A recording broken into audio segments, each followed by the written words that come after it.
Premièrement, on va expliquer un petit peu le fonctionnement de capteur PIR. Puis, on va préciser les composants nécessaires pour réaliser ce tutoriel. Et puis, on va faire un câblage sur Fritzing. Puis, par la suite, on étudiera le code Arduino. Voilà, c'est quoi un capteur PIR? Un capteur PIR signifie lorsque un corps humain ou animal va se présenter dans la partie de capteur. Donc ce dernier détectera le mouvement parce que le corps humain ou animal émet en fait de l'énergie thermique qui va se transmettre par la suite sous forme de rayonnement infrarouge ou thermique, autrement dit. C'est là d'où vient le nom du capteur.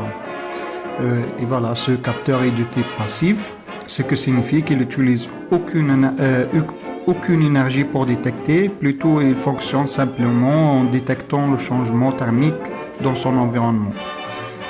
Autrement dit, détecter l'énergie dégagée par les autres objets. Par la suite, on va expliquer un petit peu le mode de fonctionnement de ce capteur. Quand les deux fentes détectent les mêmes quantités ambiantes de rayonnement, cela signifie qu'il n'y a pas de changement thermique, alors la sortie sera nulle.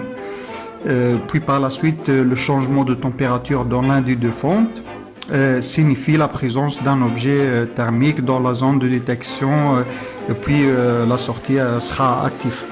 On va par la suite, pour les composants nécessaires pour réaliser ce tutoriel, on va avoir besoin d'un capteur PIR. Puis vous pouvez trouver ça effectivement sur beaucoup de sites comme Amazon ou voilà, comme vous voulez.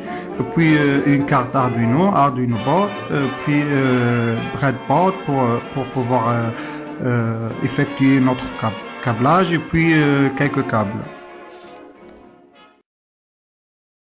Capteur HC-SR 501.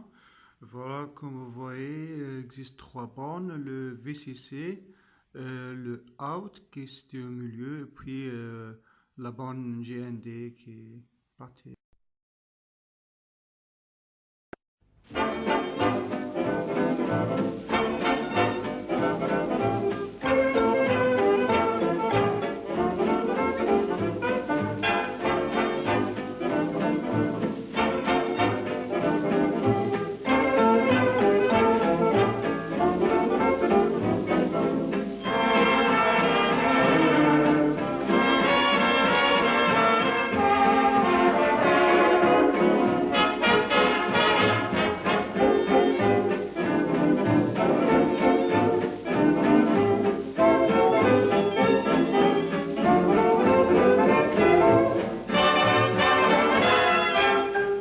Vous ouvrez la fenêtre, l'air vous semble soudain plus léger.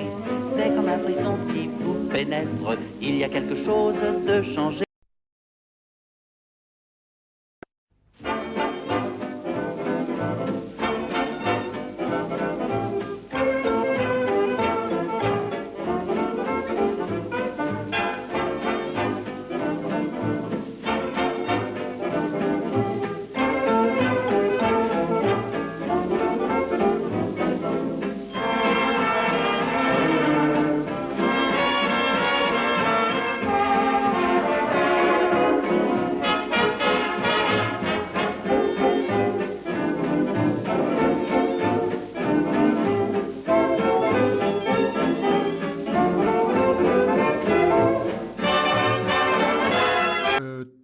Premièrement, on va définir nos deux variables, le hit de pin sensor, que je vais choisir le pin numéro 8, puis le int de pin de notre LED qui va être branché au pin numéro 7.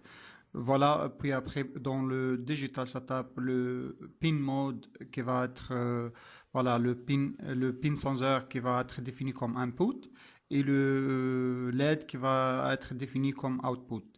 Voilà, dans le setup, on va avoir besoin d'un variable, c'est le sensor value, le valeur de capteur, qui va être égal à notre classe digital read de notre sensor, qui va lire la sortie de notre sensor.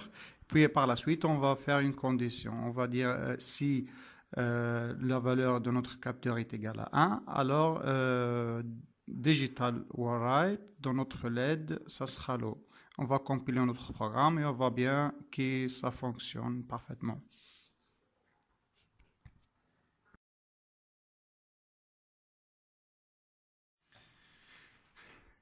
Voilà, ça peut prendre un peu de temps pour s'éteindre, mais tout cela, c'est à cause de notre programme qu'on a mis dans notre carte.